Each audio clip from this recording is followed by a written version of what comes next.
You spent 3 weekends perfecting a custom tile backsplash. To you, it's an absolute masterpiece. To the prospective buyer shaking their head as they walk away, it's simply a reason to buy the house down the street. This friction is driven by the IKEA effect. It's a cognitive bias that tricks homeowners into overvaluing their property, effectively sabotaging their own listings before they even go live.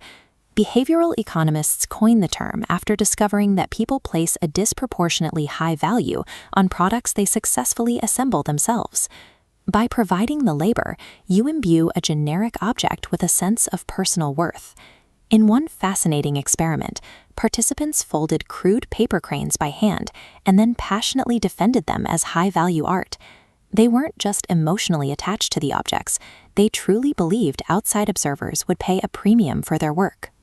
While this bias is harmless for cheap furniture or origami, it becomes a devastating financial hazard when applied to a $750,000 home.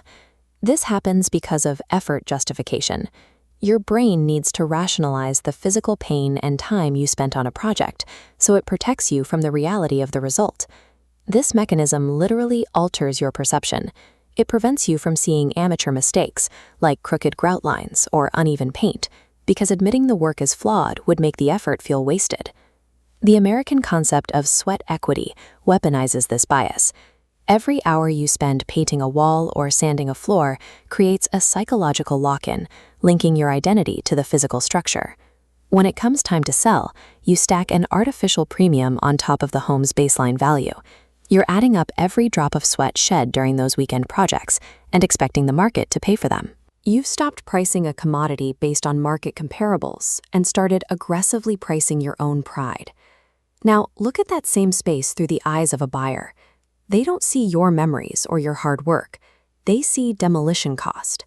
Every highly specific design choice you made is a project they have to pay to undo. Your vibrant custom living room is instantly deconstructed in their minds. They are calculating the physical labor required to neutralize the space. The 2025 data shows how brutal this is. A $350,000 upscale primary suite edition returns just $63,000. Compare that to simple, neutral maintenance projects. These low-cost updates retain nearly their full value by respecting the neighborhood standard. The exact same labor that generates emotional love for the seller generates financial dread for the buyer. In 2026, the housing market is defined by high mortgage rates and analytical buyers.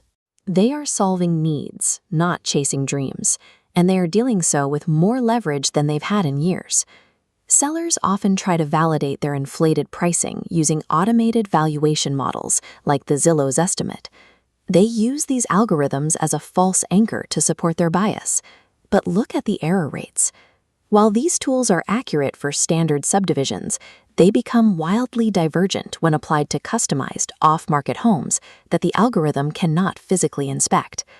Pricing based on the IKEA effect causes you to miss the 2-week golden window of maximum buyer engagement. You launch too high, lose your momentum, and watch as your days on market begin to climb. Fighting a data-driven market with emotional equity transforms a beloved home into a stagnant, expired listing. Defeating your biological biases requires strategic detachment. You have to stop being a homeowner and start being an investor. Aggressive depersonalization severs the emotional link. Removing family photos and custom collections erases your identity from the walls, forcing you to view the house as a neutral commodity. You must adopt the appraiser's eyes. This framework strictly ignores what you spent in the past and focuses exclusively on data-verified neighborhood comparables from the last 90 days. Order a pre-listing appraisal before you go to market. It provides a defensive, objective truth that shatters the IKEA effect and sets a realistic price floor. The value you built through your own labor was for your own enjoyment, not for a buyer's wallet. Strip the emotion from your assets, price for the market, and subscribe to master investor-level real estate strategies.